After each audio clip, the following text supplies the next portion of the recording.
ध्वनिर्वर्णा पदं वाक्यमित्यास्पदचतुष्टयम् यस्याः सूक्ष्मादिभेदे वाग्देवीं तामुपास्महे।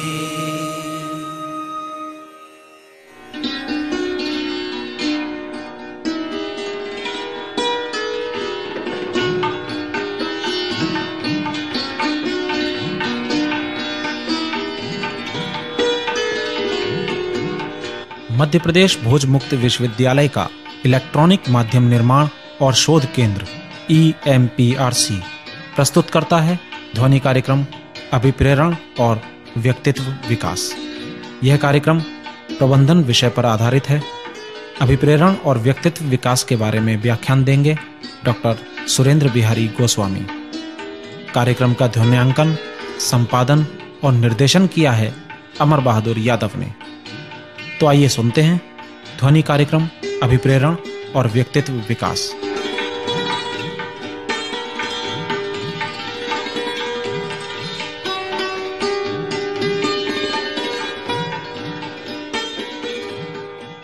जीवन के प्रत्येक क्षण में हर मनुष्य करना तो बहुत कुछ चाहता है, सोचता है मुझे ये करना है, मुझे वो करना है। कुछ लोगों के परिवेश में ये संभावनाएं बनी होती हैं कि वो कुछ करने लायक स्थिति में होते हैं, लेकिन बहुत से ऐसे लोग भी होते हैं जो करना तो चाहते हैं लेकिन परिवेश नहीं होता। यदि हम अपने बच्चों की बात करें, छात्रों की बात करें, तो हम ये देखते हैं कि हमारे ये छात्र जो पढ़ने बैठते हैं तो कहते हैं मन नहीं लगता, और जब मन जहाँ लगता है वहाँ पढ़ाई नहीं होती। पढ़ने और मन लगाने के बीच में कुछ ना कुछ तो है। उदासीनता का आलम कुछ ऐसा होता है कि यदि आप अपने बच्चों को रोजीना टोकें कि देखो बेटा टीवी नहीं देखना, वो जरूर देखना चाहता है। नकारात्मक संस्कृति की स्थितियां होती हैं। हर मनुष्य वो काम करना चाहता है जो उसका मन कहता है। मन के आयाम को यदि हम विकसित स्वरूप में देखना चाहें, इसके 3 भाग बड़े आराम से किए जा सकते हैं। एक मन, एक इंद्री और एक बुद्धि। अगर हम देखें तो हमारी इंद्रियों का नियंत्रण करता है हमारा मन, और हमारे मन का नियंत्रण करता है हमारी बुद्धि। इंद्रियां, ऑर्गन्स हमारे जो शरीर के हैं, जैसे एक बहुत छोटा सा उदाहरण हम लें और हम देखें कि एक व्यक्ति की इच्छा होती है चाट खाते हुए किसी को देख करके कि चलो भैया ये आलू टिकिया खाई जाए, और वो चाट के दुकान पर पहुंच जाता है। चाट के दुकान पर जाने की जैसी उसकी इच्छा होती है, कहीं से आदेश पैर को मिलता है और पैर चलता हुआ चाट के दुकान के सामने खड़ा हो जाता है। जबान चलने लगती है कुछ आदेश देने के लिए, तभी एक अंतर्द्वंद सामने आता है। एक अंदर से आवाज आती है, कोई कहता है भैया तुम्हें खांसी है, सर्दी है, डॉक्टर ने मना किया हुआ है, चाट ना खाओ। अब मन कह रहा है चाट खाना है, लेकिन अंदर छुपा कोई कह रहा है कि चाट न खाओ, डॉक्टर ने कहा हुआ है। ये जो अंदर छुपा कोई कह रहा है वो बुद्धि है। वही बुद्धि मन का नियंत्रण करता है। अब अगर बुद्धि मन की बात सुन ले तो अपनी इंद्रियों को रोक सकती है, और यदि इंद्रियों के नियंत्रण में नियंत्रण करता मन स्वयं हो जाए तो वो बुद्धि से वंचित हो जाएगी, और बुद्धिमत्ता के अभाव में किया गया कोई भी कार्य सफल होता ही नहीं है। दैनंदिन जीवन में यही समस्याएं नित्य प्रति हमारे न केवल छात्रों के बीच में बल्कि व्यवहारिक जीवन के हर व्यक्ति के सामने आती है कि कौन सा काम करे, कौन सा काम न करे। जो काम करने के लिए बुद्धि कहती है, उस काम को करते समय वो मन उदासीन होता है, क्योंकि वो मन के प्रतिकूल होता है। जैसे पढ़ने की सलाह देना, किताब सामने खुला हुआ है, पढ़ना आपको है, लेकिन मन पढ़ने में नहीं लग रहा है। मन और जल दोनों एक ही तत्व के 2 स्वरूप हैं, दोनों का स्वभाव एक जैसा है, मन और जल। देखिए, जल भी ऊपर से नीचे की ओर बहता है और मन भी अधोगामी होता है। मन हर वो काम करना चाहता है जिससे उसके इंद्रियों को तो आनंद मिले, लेकिन उसका परिणाम सुखद हो या दुखद, इससे मन बेखबर होता है। लेकिन बुद्धि वो यंत्र है जिसके सहारे से मन ऊर्ध्वगामी होता है, ऊपर की ओर चलना से प्रारंभ करता है। तो मन और बुद्धि के बीच में जो ये यंत्र है, जिसके माध्यम से मन को ऊर्ध्वगामी या ऊपर की ओर या विकास पथ की ओर या सक्रिय किया जाता है, उसी यंत्र का नाम है मोटिवेशन या अभिप्रेरणा। किसी व्यक्ति को कार्य के लिए प्रेरित करना, बलात् नहीं, स्वप्रेरित करना अपने आप। फिर जब इस मंत्र का उपयोग शुरू हो जाता है तो इस मंत्र की सहायता से वो आदमी खुद ब खुद काम करता चला जाता है, और ये मंत्र है अभिप्रेरणा। कैसे इस मंत्र को किसी व्यक्ति तक प्रवाहित किया जाए, ये कला जिस व्यक्ति में आ गई, किसी से काम लेने की कला, किसी से काम कराने की कला, और किसी के पास स्वयं काम करने की इच्छा उत्पन्न होने की कला, ये सब अभिप्रेरणा का ही पात्र है। प्रारंभिक समय में जब लोगों ने औद्योगिक परिक्षेत्र में इसका उपयोग किया था तो उस समय इसके उपयोग में ये भावना थी कि किसी न किसी प्रत्यक्ष प्रभाव के द्वारा व्यक्ति को कार्य करने के लिए प्रेरित किया जाए। तो मोटिवेशन जो इंडस्ट्रियल पर्पस से काम में आए या औद्योगिक परिक्षेत्र में या व्यावसायिक परिक्षेत्र में काम आए, वो मोटिवेशन प्रत्यक्ष थे। अप्रत्यक्ष मोटिवेशन जो आपके व्यवहार या बौद्धिक कलाओं से संबंधित थे, वो उस समय गौण थे। इसका पहला उपयोग वैसे तो वर्षों पूर्व हुआ है, लेकिन उद्योगपति फोर्ड ने इसका उपयोग एक बहुत अच्छे पैमाने में किया। फोर्ड की फैक्ट्री में हड़ताल हुई तो जितने वर्कर थे उन्होंने फैक्ट्री बंद कर दी और फैक्ट्री बंद करके वो सब बढ़े फोर्ड के बंगले की ओर। उनको घेर लिया चारों तरफ से। मैनेजर ने फोर्ड से कहा कि भाई ये बाहर का वातावरण प्रतिकूल दिखाई पड़ता है, आप बाहर ना जाएं, वहां उग्र स्वरूप में आपके श्रमिक खड़े हुए हैं, आपके यहाँ काम करने वाले वर्कर खड़े हुए हैं। फोर्ड ने कहा ये तुम मुझे बताओगे कि मुझे अपने मजदूर बंधुओं के साथ कैसा व्यवहार करना है। फोर्ड अपने पहली मंजिल के गलियारे में खड़े हो गए, बालकनी में खड़े होकर सामने आए। जैसे ही फोर्ड आए तो उनका प्रभाव, उनका व्यक्तित्व ही ऐसा था कि जितने श्रमिक चिल्ला रहे थे वो सब चुप हो गए। फोर्ड ने उनसे कहा कि मैं तुम्हारा पिता हूं और तुम मेरे पुत्र हो। मुझे ये अच्छे से मालूम है कि मेरे पुत्र के लिए क्या अच्छा है और क्या बुरा है। अभी मैं तुम्हें आदेशित करता हूं कि तुम सब जाओ और अपने काम में लग जाओ। एक चमत्कार हुआ, जितने लोग खड़े हुए थे सब अपने अपने काम में चले गए। मजदूर के नेताओं ने रोकने की भी कोशिश की कि रुकिए रुकिए, हम हड़ताल कर रहे हैं। उन्होंने कहा अब हड़ताल की जरूरत खत्म हो गई, क्योंकि जब इस फैक्ट्री का मालिक हमसे ये कह रहा है कि वो हमारा पिता है और वो जानता है कि क्या अच्छा है और क्या बुरा है, तो फिर हमें क्या करना। क्योंकि एक पिता अपने पुत्र के कल्याण को पुत्र से ज्यादा अच्छे तरीके से समझता है। ये था मोटिवेशन का वो अप्रत्यक्ष पहलू, अभिप्रेरणा का वो छुपा हुआ पहलू जिसको लोगों ने उस समय देखा। आपका बोलचाल, आपका व्यवहार, आप अपने पड़ोसी के साथ कैसा संवाद करते हैं, आप अपने आसपास में लोगों के साथ कैसा संवाद करते हैं, आप अपने परिजनों के साथ कैसा संवाद करते हैं, आप अपने अधिकारी, उच्चस्थ अधिकारियों के साथ कैसा वार्तालाप करते हैं, ये सब कुछ निर्भर करता है आपके मन की गतिशीलता पर। मन लोभी, मन लालची, मन चंचल, मन चोर और मन के मते न चालिए, पलक पलक मन मोर। ये मन बड़ी तेजी से परिवर्तित होते स्वरूप का होता है। तो इस मन के आवरण में अगर आप देखिए घटनाएं नित्य प्रति अखबार में आप पढ़ते हैं, समाचार पत्रों में कि अमुक ने आत्महत्या कर ली, अमुक अपने घर छोड़कर भग गया। ये क्या है? उदासीन होता हुआ मन। जब तक मन सबल नहीं होगा तब तक आप अपने जीवन के किसी भी उपलब्धि को प्राप्त नहीं कर सकते। मोटिवेशन डायरेक्ट स्वरूप में, प्रत्यक्ष स्वरूप में बहुत ज्यादा प्रभावित नहीं करता। आप किसी बच्चे से कहें कि भैया तुम बहुत पढ़ोगे तो हम तुमको एक चॉकलेट देंगे, बच्चा पढ़ेगा, चॉकलेट मिलने तक, चॉकलेट खाने के बाद वो भूल जाएगा, या कल फिर वो तब पढ़ेगा जब आप उसको चॉकलेट देंगे। बिल्कुल वैसे ही जैसे आप किसी अधिकारी को अपने यहाँ काम लेते हैं और कहते हैं कि भाई हम आपको आपके वेतन के अलावा रहने के लिए बंगला देंगे, गाड़ी देंगे, अन्य व्यवस्थाएं देंगे। वो बड़ा खुश होता है कि ये सुविधाएं आप उसे दे रहे हैं, वो बहुत उत्साह से काम करता है। लेकिन कब तक? कुछ दिनों के बाद वो इस बंगले को अपना अधिकार समझता है, इस गाड़ी को अपना अधिकार समझता है। वो आपसे कहता है कि ये तो आपको देना ही चाहिए क्योंकि हम काम कर रहे हैं। तो आप देखिए प्रत्यक्ष ये सुविधाएं जो वेतन या अन्य सुविधाओं के अतिरिक्त आपको प्रदान की जाती हैं, ये कुछ समय प्रभावित तो करती हैं, लेकिन बाद में एक सामान्य धारा में ये प्रवाहित होने लगती हैं।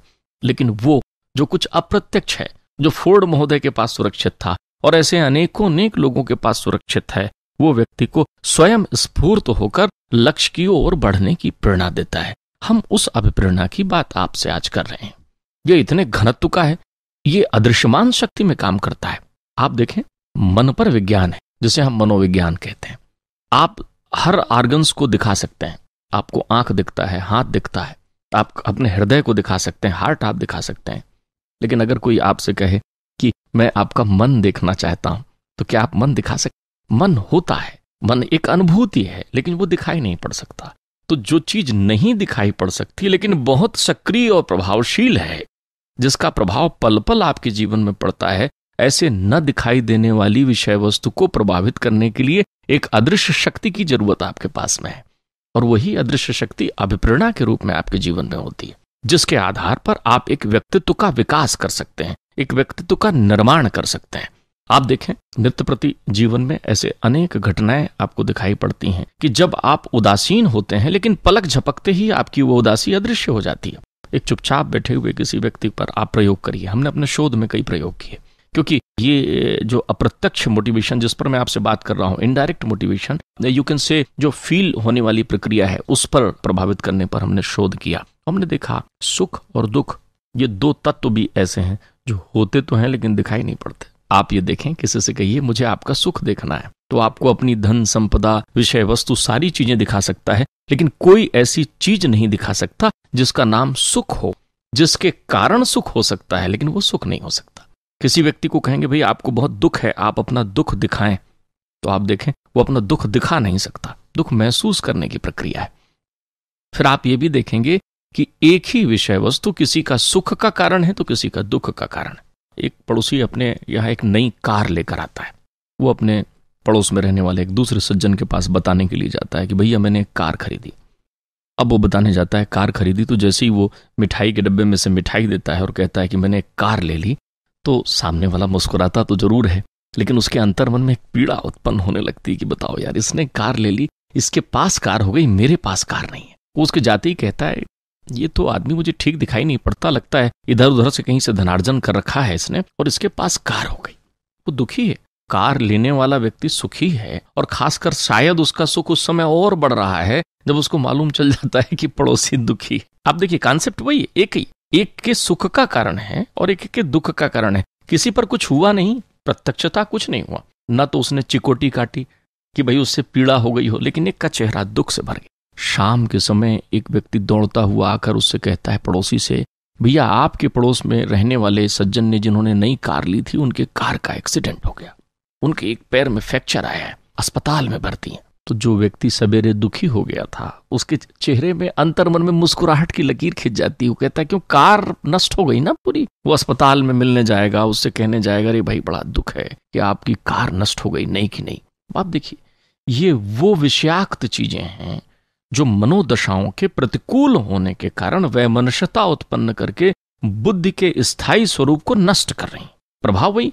अब आप सोचेंगे कि मैं आपसे इतने उदाहरण देकर आपको कौन सी बात बताता चला जा रहा हूं। मैं आपको उसी विषय वस्तु में ला रहा हूं कि एक व्यक्ति से आपने कहा पढ़, वो किताब तो सामने खोलकर रखा हुआ है लेकिन मन पढ़ने में नहीं है। मन के दर्पण में उसको वो सब चीजें दिखाई पड़ रही हैं जो चीजें उसकी इच्छाओं में शामिल है, और उसकी इच्छाओं में पढ़ाई शामिल नहीं। इस प्रक्रिया के समाधान के लिए सबसे पहले यह आवश्यक है कि प्रत्येक व्यक्ति के अंतर्चिंतन में इस अभिप्रेरणा रूपी यंत्र से बुद्धि और मन के मध्य एक समन्वय स्थापित किया जाए। ऐसा कुछ प्रयोजन जिससे एक व्यक्ति स्वयं सोचे कि उसको कैसे स्वयं ये कार्य करना है। एक जगह लिखा था, अपना सुधार संसार की सबसे बड़ी सेवा है। मैंने कहा ये चीजें लिखने के लिए होती हैं, करने के लिए नहीं होती। आप किसी व्यक्ति से पूछें कि भाई आप ये बताएं कि देश के विकास में क्या होना चाहिए, तो वो अपना योगदान छोड़कर बाकी सारी प्रक्रियाओं पर व्याख्यान दे देगा। स्वतंत्रता हमारा जन्मसिद्ध अधिकार है, बड़ा पवित्र और सुंदर विषय वस्तु है, लेकिन क्या स्वतंत्रता के परिप्रेक्ष्य में संपूर्णता के साथ हम अपने कामों को करें, अपने दायित्व को समझें? कर्तव्य तो है, जब पहले कर्तव्य होगा तो अधिकार होगा। हर व्यक्ति अधिकार की दौड़ में है, कर्तव्य की दौड़ में नहीं है। हर व्यक्ति फल की दौड़ में है, फल चाहता है, कर्म नहीं करना चाहता। और कर्म करना चाहता है तो किसी प्रत्यक्ष परिवेश में करना चाहता है, लेकिन प्रत्यक्ष परिवेश में किया गया कर्म अप्रत्यक्ष उस मन को प्रेरित करने वाले परिवेश की तुलना में महत्वहीन हो जाता है समय व्यतीत हो जाने के बाद। आज की तकनीक में, आज के जमाने में, आज के दौर में एक नई विधा, खासकर निजी क्षेत्रों में आप देखिए, जितने भी निजी क्षेत्र हैं वहां जो लोग काम करते हैं एकदम तन्मयता से, सवेरे 8 से रात 8 बजे तक वो काम कर रहे हैं, एकदम दौड़ रहे हैं स्वयं। ऐसा कुछ करना जिससे व्यक्ति स्वयं काम करने लगे। तो व्हाट इज मोटिवेशन? मोटिवेशन के शाब्दिक शब्दों की यदि हम व्याख्या करें तो आप देखें MOTIVATION मोटिवेशन बनता है। M फॉर मेंटल मूवमेंट, एक ऐसा ये मन का आंदोलन है। मन के आंदोलन को आप कुछ ऐसे रूप में समझ सकते हैं कि आज से 50 वर्ष पहले यदि किसी के घर में दस्तक होती थी, रात 11 बजे कुछ लोग पहुंचकर खटखटाते थे दरवाजा और कहते थे बहन जी हम लोग सत्याग्रह में बैठे हैं, सुबह वहां पर फिरंगियों की गोली भी चलने वाली है और हमें तुम्हारे इकलौते पुत्र की आवश्यकता है। हम चाहते हैं कि आपका बच्चा भी हमारे साथ सत्याग्रह में जाए, और सावधान, ऐसा भी हो सकता है कि गोली एक उसके सीने में भी लगे। तो माताएं तिलक लगाती थीं, बहन राखी बांधती थीं और कहती थीं भैया बहुत अच्छा, हमारा पुत्र देश के काम आएगा तो कितनी अच्छी बात है। ये था उस परिवेश का मनोबल। आज 10 बजे रात को किसी के घर में आप दस्तक दीजिए और कहिए कि देश के लिए गोली खाने की बारी है, तो आज का परिवेश क्या कहता है? अंतर्मन वही, प्रक्रियाएं वही। मेंटल मूवमेंट उस समय क्या था? एक मन का आंदोलन था। जोत से जोत जगाते चल रहे थे। एक व्यक्ति यदि भूख हड़ताल पर बैठता था कि भोजन छोड़ देता था, एक वृद्ध बुजुर्ग तो संपूर्ण देश भोजन नहीं करता था। यह था मन का आंदोलन। तो मोटिवेशन का एम कहता है मेंटल मूवमेंट, मन के आंदोलन की बात कहता है। और आंदोलन का मतलब पर्याप्त तौर पर आप समझ रहे होंगे कि आंदोलन का आशय है ऑब्जर्वेशन। आप विश्लेषण करिए, आप मीमांसा करिए। किसकी? स्वयं की। किस ओ के लिए? ऑब्जर्वेशन में एक ओ और शामिल है, ऑब्जेक्ट के लिए। आपका उद्देश्य क्या है? उद्देश्य की दिशा में आपके प्रयत्न कितने हैं? प्रयत्न कितनी ईमानदारी से हैं? मोटिवेशन का तीसरा शब्द है T. What is T? T क्या कहता है? मोटिवेशन का टी कहता है ट्रू एंड फेयर, सत्य और विश्वसनीय। आप किसी भी विकल्प का चयन करें, उस विकल्प के प्रति और उस विकल्प का सत्य और विश्वसनीय होना आवश्यक है। तो जिस फीलिंग्स पर हम आप बात कर रहे हैं, वो फीलिंग्स भी अपने आप में सत्य और विश्वसनीय है। यह है मोटिवेशन का टी। मोटिवेशन का आई क्या कहता है? इंटरनल इफेक्ट, आंतरिक प्रभाव, आपके अंतर मन को प्रभावित। आप कई बार कहते हैं बातचीत के बीच में, आपकी बात इतनी अच्छी थी कि उसने मुझे अंदर तक प्रभावित किया। ये अंदर तक प्रभावित होना ही मोटिवेशन की कला है, अभिप्रेरणा की सफलता है। क्योंकि अभिप्रेरणा आपके अंतर चित्त को प्रभावित करती है। 99 ठोकरों से जो काम नहीं होता, वो 100वें ठोकर में मोटिवेशन से हो सकता है। जिस पल आपके जीवन में यह सुदबुद्ध की भावना आ गई कि जीवन जीने की कला आपके पास आ गई, उस पल आपके जीवन की शैली ही बदल जाती है, आपके काम करने का ढंग ही बदल जाता है। मैं जिस इनडायरेक्ट मोटिवेशन की बात कर रहा हूं, जिस फीलिंग टच पर आपसे अपनी बातें कह रहा हूं, वो तो कहे बिना कहे, सुने बिना सुने, देखकर बिना देखे अपना प्रभाव डालती है। पास से दूर से महसूस तो आप कहीं से कर सकते हैं, तुरंत प्रभाव डालती है। आप नाराज हैं अपने घर में, तो चाहे तो आप बड़बड़ा लीजिए, खूब जोर से चिल्ला लीजिए, गुस्सा दिखा लीजिए, लोग कहेंगे भाई नाराज है, नाराज है। और चाहे तो आप खामोश हो जाइए, तो लोग कहेंगे अरे भाई ये तो बिल्कुल चुपचाप हो गए हैं, मतलब नाराज है। सूरज सुबह उदय होता है तो क्या वो आवाज लगाते हुए आता है कि मैं आ गया हूं उठो, मैं आ गया हूं उठो? उसके उदय होने से सुबह की सारी प्रक्रियाएं अपने आप संचालित हो जाती हैं। इंटरनल इफेक्ट पर मैं आपसे बात कर रहा हूं, अंतर चित्त पर प्रभावित करने की प्रक्रिया। यह है मोटिवेशन का आई। मोटिवेशन का V. What is V? V is velocity.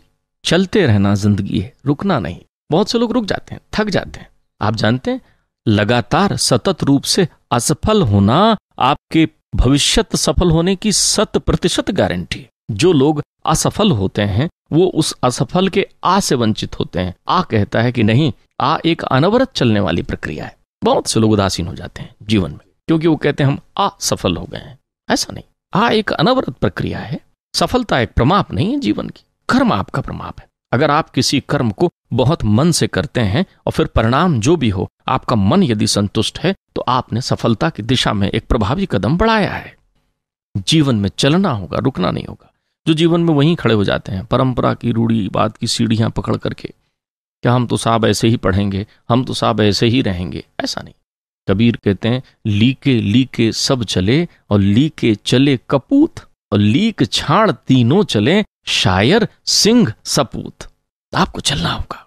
Velocity कहता है चलते रहो, चलते रहो। तो जहां गतिशीलता है वहां मोटिवेशन है, जहां गतिशीलता नहीं है वहां मोटिवेशन नहीं है। आपको सतत रूप से चलना होगा। क्यों चलना होगा? क्योंकि आपको एडिक्वेट होना है, आपके जीवन में पर्याप्तता लाना है। कमी के विरुद्ध विकल्प है मोटिवेशन। जहां अभाव है वहां मोटिवेशन नहीं है। आप ये भी कह सकते हैं, बहुत सारे लोग कहते हैं ना मेरे जीवन में संतोष है। उनके जीवन में संतोष नहीं, उनके जीवन में मोटिवेशन है। अगर संतोष और मोटिवेशन को एक तराजू में रखें तो वो पर्याप्त होगा। मोटिवेशन व्यक्ति को कहता है फुल्ली सेटिस्फाइड, एडिक्वेट, कहीं कोई अधूरापन नहीं रहता ऐसे व्यक्ति के जीवन। तो यदि आप चाहते हैं कि आप अपने जीवन को एक आदर्श युक्त जीवन बताना चाहते हैं, तो उदासीनता के विरुद्ध आपको इस बात को सदैव अपने आप में रखना होगा कि असंतोष आपको अपने कर्मों से हो सकता है, परिणाम के प्रति तो आपको संतोष रखना होगा। मैं उल्टी बात कह रहा हूं, आप समझिए, थोड़ा सा लीक से हटकर बात लग रही है, लेकिन इस बात की गहराई जो मैं कहना चाह रहा हूं उस भाषा को आप महसूस करने का प्रयत्न करेंगे। मेरा तात्पर्य है, हमारा ध्यान केवल फल पर होता है। हमने परीक्षा दी, फर्स्ट डिवीजन पास हुए कि नहीं, अगर उत्तर मिला नहीं साहब फर्स्ट डिवीजन पास नहीं हुए, तो घर के लोगों ने इतना कह रखा था हमारा लल्ला, हमारा भैया तो देखना इस बार बिल्कुल फर्स्ट डिवीजन पास आएगा, वो इतना ज़्यादा अति परिवेश से ग्रसित होता है कि जब रिजल्ट वो सेकंड डिवीजन का लेकर आता है तो घर का रास्ता नहीं सूझता, उसको कहीं और के रास्ते पर निकल पड़ता है, क्योंकि उसको घर के रास्ते में तो फर्स्ट डिवीजन और मेरिट में आने वाला ही लल्ला है। आप अपने परिणाम के प्रति संतोष रखें, आप अपने कर्मों के प्रति असंतोष रखें, सतत प्रयत्न करें। प्रयत्न करने से कभी सेटिस्फैक्टरी पॉइंट आप यू डेवलप मत करिए, आपको लगातार मेहनत करनी है। परिणाम जो है, क्योंकि जो आपके हाथ में है वो आप करिए, और जो आपके हाथ में नहीं है उस पर आप चिंतन मत करिए। आप परिणाम की बात निकली तो मुझे ध्यान आया, कभी भी आप रिजल्ट पर बात कर लें तो 50 अफसाने लिए हुआ कोई व्यक्ति आपको मिल जाएगा। ये आप लगातार सुनेंगे, हमारे बच्चे ने बहुत अच्छे से पेपर दिया था, क्या बताएं जी, वो तो कुछ गड़बड़ी हो गई, बगल वाले लड़के को ज़्यादा नंबर मिल गया, उसको ज़्यादा मिल गया, इसको कम मिल गया। ये सब चीज़ें परिणाम के प्रति प्रेम को दर्शाती हैं, कर्म के प्रति नहीं। अति हर व्यवस्था में गड़बड़ है। अति दर्पे हता लंका, अति माने चा कौरवा, अति दाने बलिर्वृद्ध, अति सर्वत्र वर्जयेत कहा। अति मत करिए। आपकी ये अति महत्वाकांक्षा कि ये अति बलवती इच्छाएं, ये कहीं न कहीं आपको बाधा उत्पन्न करती हैं। मैं अध्यात्म की बात नहीं कर रहा हूं, जीवन के यथार्थ की बात कर रहा हूं। इसलिए आपके जीवन का एडिक्वेट होना जरूरी है, और जीवन को पर्याप्त करना, संपूर्ण आदर्शतम पर्याप्त करना ही मोटिवेशन का एक ऑब्जेक्ट है। मोटिवेशन में एक टी और विद्यमान है। मैंने अभी आपसे मोटिवेशन की वर्णमाला, अंग्रेजी वर्णमाला के अक्षरों के आधार पर स्पेलिंग कही थी, फिर से मैं रिपीट कर दूं, MOTIVATION। शाब्दिक व्याख्या का आनंद अपनी जगह। आप देखें मोटिवेशन में फिर एक टी आ रहा है, टी फॉर टाइम। टाइम यानी समय। मोटिवेशन समयबद्ध होता है, समय के लिए होता है, समय को होता है, समय से होता है, और समय के लिए होता है मोल जग में सबका, न मोल है समय का, कल हम यहां ना होंगे, करना जो चाहे कर ले। मध्य प्रदेश के उज्जैन में एक बहुत अच्छे दार्शनिक संत हो गए हैं, जिन्हें हम राजा भरथरी के रूप में जानते हैं। राजा भरथरी एक विशेष बात कहते हैं, वो कहते हैं कालो न याता वह म्यो याता। वो कहते हैं समय नहीं गुजरता, हम समय से गुजर जाते हैं। वो समय को एक स्थिर प्रमाप के रूप में कहते हैं। देखिए कितनी अच्छी बात कहते हैं। जो लोग कहते हैं कि मेरा बचपना गुजर गया, अब मैं जवान हूं, तो भरथरी के शब्दों में कहें तो हमें कहना यह चाहिए कि मैं बचपने से गुजर गया, अब मैं जवान हूं। बचपने से गुजर गए, क्योंकि यदि मेरा बचपना गुजर गया तो इसका मतलब अब बचपन होना ही नहीं चाहिए। आप पलट कर देखिए, दूसरे बचपने में है। जितनी बातें आप बचपन में किया करते थे लोग भी कर रहे हैं, आज भी वैसे ही बच्चे हैं, वही कर रहे हैं। एक पन है, ये अवस्था है। बचपन, युवापन, बूढ़ापन, ये पन है, अवस्थाएं हैं। समय एक दरवाजे की तरह खड़ा हुआ है, और उस दरवाजे से आप निकलते जाते हैं। उस दरवाजे के पहले, उस दरवाजे में, उस दरवाजे के बाद आपकी मंजिल हो सकती है, जिसे आप उस समय के पर्याय में काल भी कह सकते हैं कि उसका काल आ गया, जिसे आप मृत्यु भी कहते हैं बोलचाल की भाषा में। तो समय की कितनी उपयोगिता करते हैं। क्या आप इस सत्य को जानते हैं कि आपके जीवन में आने वाला प्रत्येक क्षण आपके जीवन में पहली और आखिरी बार आता है। मेरा निवेदन समझें, पहली और आखिरी बार आता है आपके जीवन का प्रत्येक क्षण। यदि मैं अभी आपसे कहूं कि इस समय 4 बजे हुए हैं, मध्याह्न के 4 बजे हुए हैं, तो ये 4 बजे का समय मेरी और आपकी जिंदगी में पहली और आखिरी बार आया। आप कहेंगे पहली बार तो ठीक है, आखिरी बार कैसे? आखिरी बार इसलिए क्योंकि अब जीवन में ये 4 नहीं बजेंगे। आज की तारीख नहीं मिलेगी, आज का दिन नहीं मिलेगा, आज का वर्ष नहीं मिलेगा, आज का समय नहीं मिलेगा। अब जो 4 बजेंगे वो दिन दूसरा होगा, वर्ष दूसरा होगा, महीना दूसरा होगा, काल दूसरा होगा। ऐसा हर क्षण जो आपके जीवन में आ रहा है वो पहली और आखिरी बार आ रहा है। तो इतने मूल्यवान समय में आप कर क्या रहे हैं? मालूम चला बहुत देर तो सोचने में बिता रहे हैं कि मुझे करना क्या चाहिए। कमाल है, जीवन में सबका मूल्य है, क्योंकि सब अपने अपनी शैली में असीमित हो सकते हैं। समय का मूल्य नहीं है, सांसें निश्चित है मित्र। इसलिए लोगों ने कहा टाइम इज मनी। समय का कितना मूल्य है आपके जीवन में, आपको ये सोचना होगा। अपने दैनंदिन जीवन में प्रत्येक क्षण का सर्वोपयुक्त और सर्वोत्तम उपयोग ही अभिप्रेरणा है। कैसा आप उपयोग कर रहे हैं? इसलिए पढ़ने वाले विद्यार्थियों को पुराने समय से कालखंडों में विभक्त करके पढ़ाया जाता था, और घर में भी कहते थे भाई ये होमवर्क करने के लिए हमने एक समय सारणी बना ली है। अब विद्यार्थी के पास में बेहिसाब समय है, लेकिन इसके अतिरिक्त बेहिसाब समय है, इतना समय है कि वो बाकी चीजों के लिए तो समय है, लेकिन जिन चीजों के प्रति उसका उद्देश्य नहीं थे वहां समय नहीं। मैं आपसे मोटिवेशन के अगले शब्द संरचना में यदि कहूं तो फिर से आई है। यदि आप ये सब करते हैं, मेंटल मूवमेंट आपके जीवन में है, ऑब्जर्वेशन आपके जीवन में है, ट्रू एंड फेयर आपके जीवन में है, इंटरनल इफेक्ट आपके जीवन में है, वेलोसिटी आपके जीवन में है, एडिक्वेट आपका जीवन है, और आप टाइम यानी समय के कदरदान हैं, तो फिर आप आई को वर्ण करेंगे। आई आपको मिलेगा, आई है इंटेलिजेंसी। एक व्यक्ति जो मोटिवेशन के पथ पर चलता है वो बुद्धिमान होता है, परम बुद्धिमान। और बुद्धिमानी यही है कि न केवल आप स्वयं सफलता से काम करें, बल्कि अपने परिवेश से जुड़े हर व्यक्ति को उस सफलता के प्रयोजन में संलग्न करें, लगाएं। किसी से स्वप्रेरणा से काम करा लेना छोटी मोटी कला नहीं है। वो व्यक्ति खुद होकर क्यों काम करना चाहेगा? आपका नौकर आपके घर में काम कर रहा है, रोज हमारी माताएं बहनें रोज कहती हैं, देखो यहाँ पोछा लगाओ, यहाँ झाड़ू लगाओ, तुमको ये कहा था ना, ये करो वो करो, लेकिन रोज उसको कहना पड़ता है। लेकिन मैंने ऐसे नौकर भी देखे हैं जिनकी प्रशंसा में गृह स्वामिनी कहती हैं कि भैया हमको रामू काका के ऊपर पूरा विश्वास है, हमारे रामू काका पूरा घर संभालते हैं। आपको मालूम, जहां रामू काम करते हैं वहां रोज उनसे काम लेना पड़ता है, रोज उन्हें समझाना पड़ता है, और जहां रामू काका काम करते हैं वहां उनको कुछ नहीं, क्योंकि उनके साथ ये जो काका शब्द लगा हुआ है, यही तो मोटिवेशन है, यही तो इंटरनल इफेक्ट है, यही तो लाइबिलिटीज दे रहा है, यही तो उत्तरदायित्व से जुड़ा हुआ है कि वो काका हैं उस घर के। एक मानवीय संबंधों को स्पष्ट कर रहा है। मोटिवेशन का अगला शब्द होगा ओ। जहां आप इंटेलिजेंट हैं तो फिर आप ओ हैं। ओ ऑप्टिमम, आदर्श हैं। आदर्शा संस्कृत का शब्द है। आदर्शा का अर्थ होता है दर्पण, प्रतिबिंब। आपके जीवन में यदि मोटिवेशन है तो आपका जीवन आदर्श है। आपके जीवन का लक्ष्य यदि मोटिवेशन है तो आप अपने जीवन में आदर्शतम बिंदु में चल रहे हैं। और मोटिवेशन क्या? स्वयं का आदर्श हो जाना ही मोटिवेशन है। ऐसी प्रेरणा जहां आपका जीवन किसी और को प्रेरणा देने वाला बन सकता हो, वही तो अभिप्रेरणा है। जिस प्रेरणा का स्वरूप किसी और को प्रभावित करता हो, वो अभिप्रेरणा है। ये मैं नहीं कह रहा हूं, इसके आगे शब्द एन लगा हुआ कह रहा है। वो शब्द एन ये कह रहा है कि motivation is a natural gift to humanity. N for natural. ये मनुष्य के पास ही हो सकता है, किसी पशु के पास नहीं। यदि आप मनुष्य हैं तो प्रकृति ने आपको अभिप्रेरणा के रूप में एक ऐसा अनुपम उपहार दिया हुआ है जिसकी सहायता से न केवल आप अपना जीवन सफल कर सकते हैं, उद्देश्य सफल कर सकते हैं, काज सफल कर सकते हैं, बल्कि लोगों को मिलजुल कर काम कराते हुए किसी कार्य की सफलता सुनिश्चित कर सकते हैं। या दूसरे शब्दों में कहूं, काज करें ही मिली बांट, सब काम करते चले जाए। तो इसलिए मोटिवेशन का ये अप्रत्यक्ष स्वरूप जो केवल महसूस करने के लिए है, फीलिंग्स है, ये इनडायरेक्ट मोटिवेशन का पार्ट है जो नित्य प्रति आपके जीवन में होता है। और यदि हमारे छात्र, हमारे श्रोतागण, हमारे परिवेश के लोग इस तथ्य का ध्यान रखें और अपने व्यवहार में इन सद्गुणों का समावेश करें, इस शैली को बनाकर रखें और इस अदृश्यमान सत्ता के मन को नियंत्रित करने के लिए मोटिवेशन का यंत्र चलाते रहें, तो बुद्धि से निकलने वाला ज्ञान का अविरल जल उस मोटिवेशन रूपी यंत्र से मन के साथ जुड़कर इंद्रियों को एक ऐसे पथ पर ले जाएगा जहां जो भी कार्य इस योनि से अर्थात मनुष्य के रूप में किया जाएगा, वहां सफलता सुनिश्चित है।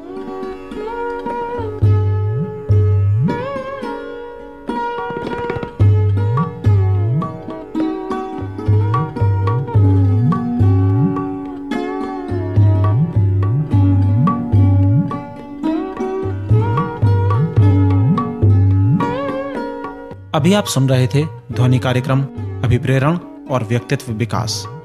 यह कार्यक्रम प्रबंधन विषय पर आधारित था। विषय विशेषज्ञ थे डॉक्टर सुरेंद्र बिहारी गोस्वामी। उद्घोषक थे डॉक्टर कौशल शर्मा।